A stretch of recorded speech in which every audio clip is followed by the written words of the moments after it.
Oh, hai teman-teman, welcome back to my YouTube channel Diasita Resmi.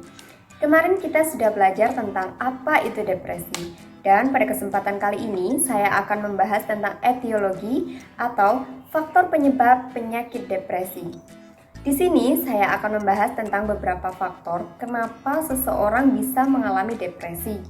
Jadi, ayo kita belajar bersama, pantengin terus video ini sampai habis, dan jangan lupa dukung channel ini dengan cara klik subscribe, like, comment, and share ke teman-teman kalian, dan juga nyalakan lonceng notifikasinya biar kalian gak ketinggalan video-video selanjutnya.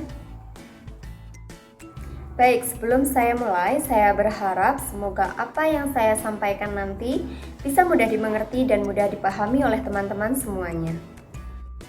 Oke, langsung aja saya jelaskan ya. Jadi penyebab depresi itu sangat kompleks teman-teman, melibatkan faktor genetik, biologis, lingkungan, dan ternyata pasien depresi itu menunjukkan adanya perubahan atau ketidakseimbangan neurotransmitter di otak. Neurotransmitter tersebut antara lain adalah norepinefrin, serotonin, dan dopamin.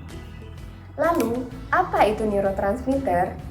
Neurotransmitter adalah suatu senyawa yang digunakan oleh sel saraf untuk saling berkomunikasi. Jadi teman-teman, meskipun belum diketahui secara pasti ya pada tingkat seperti apa ketidakseimbangan neurotransmitter ini dapat mempengaruhi perasaan, namun ternyata ketidakseimbangan neurotransmitter ini diketahui dapat disebabkan oleh 6 faktor. Yang pertama yaitu faktor genetik atau keturunan, yang kedua faktor kepribadian, yang ketiga faktor situasi atau lingkungan, yang keempat faktor kondisi medik, yang kelima faktor penyalahgunaan obat, dan yang terakhir adalah penyalahgunaan zat. Menurut literatur, ada beberapa contoh dari masing-masing faktor yang menyebabkan ketidakseimbangan neurotransmitter. Yang pertama dari faktor keturunan atau genetik. Contohnya adalah 8-18% pasien dengan depresi berat memiliki sedikitnya keluarga dekat yang mempunyai riwayat depresi.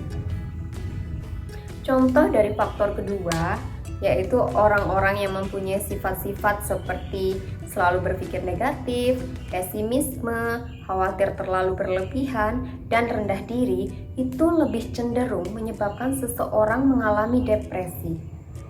Sekarang contoh dari faktor ketiga yaitu faktor lingkungan. Jadi seseorang yang mengalami peristiwa sulit dalam kehidupannya serta mengalami stres secara terus-menerus itu menyebabkan kadar neurotransmitter di otak menjadi tidak seimbang sehingga menyebabkan seseorang mengalami depresi.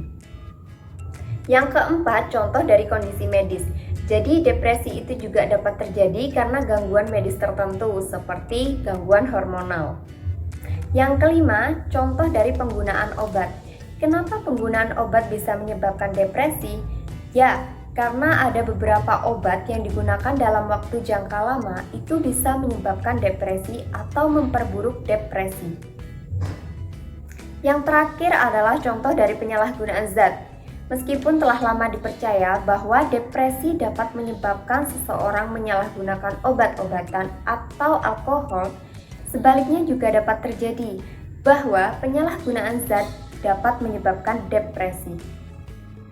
Sekian informasi yang bisa saya sampaikan tentang etiologi depresi. Semoga bermanfaat dan mohon maaf bila ada salah-salah kata. Terima kasih banyak. Wassalamualaikum warahmatullahi wabarakatuh.